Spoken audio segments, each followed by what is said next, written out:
parole est à Monsieur Vincent Descoeur. Monsieur le Président, mes chers collègues, ma question s'adresse à Monsieur le Premier ministre.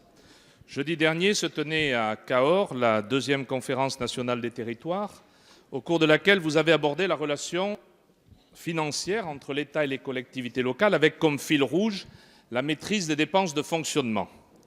La question des dépenses de fonctionnement est un sujet de préoccupation pour toutes les collectivités et plus particulièrement pour les départements qui assurent pour le compte de l'État le financement des 3 allocations de solidarité, RSA, APA et prestations de compensation du handicap. Au financement de ces allocations s'ajoute un sujet d'actualité qui est le financement de la politique d'accueil des mineurs non accompagnés, dont le nombre ne cesse de croître de manière exponentielle, 13 000 en 2016 et très probablement plus de 25 000 à la charge des départements en cette fin d'année. Ces dépenses obligatoires des départements augmentent mécaniquement et à un rythme très supérieur à l'évolution de leurs ressources, ce qui va précipiter une majorité d'entre eux vers l'incapacité d'équilibrer leur budget de fonctionnement et l'obligation de renoncer à des projets d'investissement. C'est vrai de départements ruraux comme le Cantal, les Hautes-Alpes ou les Hautes-Pyrénées. C'est aussi vrai de départements plus peuplés comme l'Oise, le Nord ou le Pas-de-Calais. Le projet de loi de finances ne traite de cette question du financement de ces dépenses sociales qui incombent aux départements que de manière partielle et très insuffisante au travers de 2 fonds qualifiés d'exceptionnels, dotés respectivement de 100 et de 128 millions d'euros, des montants sans commune mesure avec les dépenses auxquelles doivent faire face les départements sur leur propre budget, plus de 9,3 milliards pour les allocations de solidarité et plus d'1,2 milliard pour les mineurs non accompagnés. Monsieur le Premier ministre, ma question est simple. Pouvez-vous nous indiquer quand et comment vous entendez répondre à la situation financière des départements de ce pays qui sont menacés d'asphyxie budgétaire?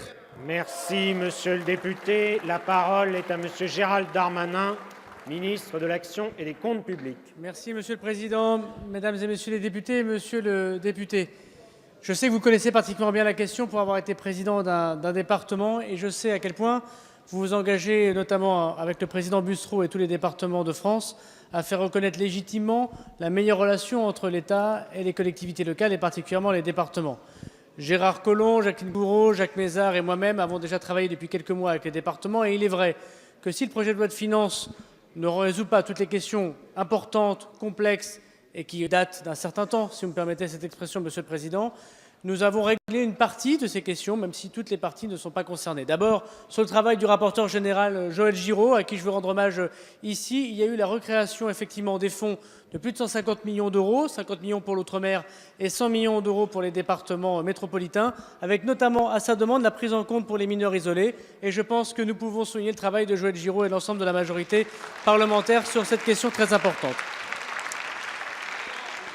Ce qui a permis d'ailleurs plusieurs de vos anciens collègues, Monsieur le Président, si j'ose dire, de souligner le travail de l'État. Ça a été le cas du président Le Cerf, qui l'a fait hier dans sa séance plénière. Et je crois que le département du Nord, c'est particulièrement la question que vous évoquez. Deuxièmement, dans le contrat, effectivement, sous l'autorité du Premier ministre, nous avons choisi, pour que ces 1,2% d'objectifs de dépenses, qui peuvent aller un petit peu plus haut, un petit peu plus bas, selon l'objectif du contrat, on sorte à la demande du Premier ministre, en écoutant Dominique Bussereau, effectivement les AIS, tant par le passé que pour le futur, puisque nous considérons que si ces AIS pour un département sont supérieurs à la moyenne nationale, alors on les sortira de l'objectif de dépenses de fonctionnement.